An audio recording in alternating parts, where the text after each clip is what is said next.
marker.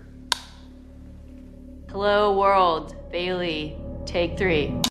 Film The Social Dilemma merupakan salah satu film yang mengangkat isu terkait dengan bagaimana ekstasi komunikasi dapat mempengaruhi afeksi manusia serta pola perilaku manusia.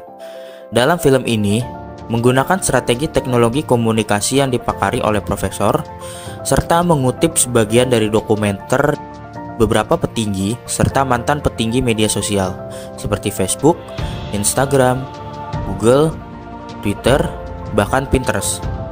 Dalam film ini digambarkan bahwa banyak hal yang terjadi di ruang publik sebagai suatu konsekuensi dari perkembangan sosial media serta teknologi informasi yang pesat. Sebagaimana orang-orang akan menemukan banyak hal yang dapat berlawanan dengan nilai serta norma yang ada di masyarakat, seperti polarisasi, radikalisasi, serta berita bohong atau fake news. You have to ask yourself, like, is this normal? Or have we all fallen under some kind of spell? Dalam konteks tersebut, terdapat satu kata penting yang menjadi perhatian serta fokus dalam hal ini, yaitu adalah kapitalisme penyebaran, di mana kapitalisme penyebaran menjadi salah satu kunci penting dalam hal ini, di mana dapat kita lihat pada saat ini, konten-konten dapat mempengaruhi nilai, etika, norma, serta kebudayaan yang telah dibangun oleh diri kita, serta dibangun di dalam institusi atau masyarakat. Namun, pada saat ini, semua hal itu dapat dipatahkan oleh algoritma teknologi yang cukup masif. Dalam pengandaian ini, industri teknologi secara umum berusaha untuk membuat kita terus mencari tahu dan membuat kita seolah-olah menjadi tersesat. Salah satu contoh atau gambaran yang membuktikan pengandaian tersebut adalah berasal dari salah satu kejadian yang dilakukan oleh salah satu former eksekutif Google pada tahun 2011 ketika ia sedang mengerjakan surel, di mana dia penasaran bagaimana teknologi dapat mempengaruhi seseorang, sehingga dia menggunakan surel untuk menyebarkan informasi tertentu dan membuat orang-orang menjadi terinfluence dengan apa yang ia bawa, karena dia merasa bahwa pengaruh atau influence merupakan sebuah ilham baru dalam menangkal sisi terdalam manusia. Ekstasi komunikasi dinilai berhasil karena selama beberapa dekade terakhir, perusahaan di Silicon Valley menjual data penggunanya dengan menamakan diri mereka sebagai bisnis terhadap pengguna berdasarkan iklan, yang mana dalam proses ini menjadikan bahwa mereka akan menyebut itu sebagai sebuah klien. For the last 10 years, the biggest companies in Silicon Valley have been in the business of selling their users. Budaya ekstasi komunikasi dilambangkan pada algoritma. Pada saat ini, algoritma dijadikan sebagai suatu standar kesuksesan. Dengan pendekatan post-truth menjadi sebuah kunci, di mana orang-orang semakin jauh pada hal-hal yang bersikap positif dan juga mendekatkan pada disinformasi. Sehingga pada dasarnya, algoritma menciptakan kikisan serta erosi moral pada manusia. Dalam film ini digambarkan bahwa teknologi dapat melampaui manusia melalui artificial intelligence atau AI, di mana orang-orang dapat memilih pos dengan jaringan dan relasi yang telah dipilihnya, sehingga media sosial dianggap sebagai suatu candu oleh penggunanya. Dalam konteks yang telah selesai ini, teknologi informasi digunakan sebagai suatu titik lemah manusia itu sendiri yang cenderung bisa dipersuasi atau diperdaya setiap detiknya melalui bujuk rayu atau algoritma yang menciptakan sebuah candu.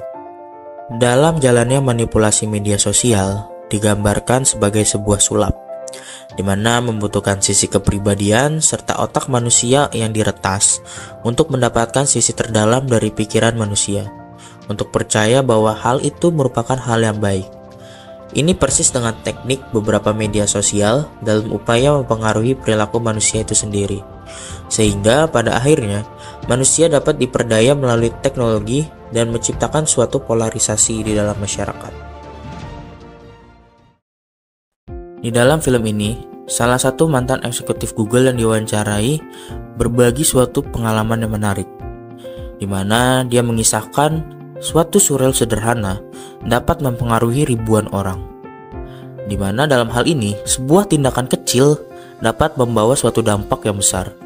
Dalam satu sisi, teknologi memang dapat memberikan suatu inspirasi, namun di sisi lain, Apakah ini juga merupakan cara di mana teknologi dapat menyusup ke sisi terdalam manusia, serta dapat memanipulasi manusia untuk tujuan tertentu? Dalam film ini juga menyinggung konsep mengenai kapitalisme penyebaran.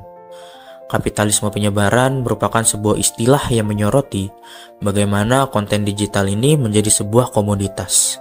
Algoritma bekerja layaknya mesin ekonomi yang menggerakkan siklus adiktif.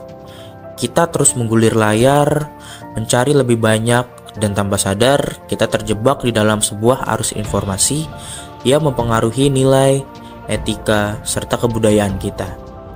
Di sini, teknologi tidak hanya berfungsi sebagai alat, namun juga teknologi digunakan sebagai kekuatan yang mendikte bagaimana masyarakat atau orang berpikir serta bertindak. Ini merupakan realitas baru yang dibentuk oleh kapitalisme digital. Namun, apa yang terjadi di ruang publik? Fenomena seperti polarisasi, radikalisasi, serta berita bohong menjadi sebuah konsekuensi langsung dari teknologi. Di era post-truth, fakta seringkali kalah oleh emosi. Algoritma yang dirancang untuk menyajikan konten sesuai minat kita justru dapat mempersempit perspektif manusia. Kita cenderung terjebak dalam lingkaran informasi yang mendukung keyakinan pribadi, serta mengabaikan sudut pandang lain. Bayangkan, satu berita palsu dapat menyebar lebih cepat daripada kebenaran, dan ini bukan sebuah hal kebetulan. Ini adalah desain. Desain inilah yang mendorong keterlibatan tanpa memikirkan dampaknya terhadap masyarakat. We can demand that these products be designed humanely. We can demand to not be treated as an extractable resource. The intention could be, how do we make the world better? Film The Social Dilemma mengajak kita untuk merenung. Apakah kita masih memegang kendali, ataukah teknologi yang telah mengambil alih kendali kita? Di era post-truth, kebenaran menjadi kabur, digantikan oleh narasi yang paling menarik perhatian manusia. Ini bukan hanya soal teknologi, namun kita juga membicarakan soal siapa kita, serta bagaimana kita ingin membangun masa depan.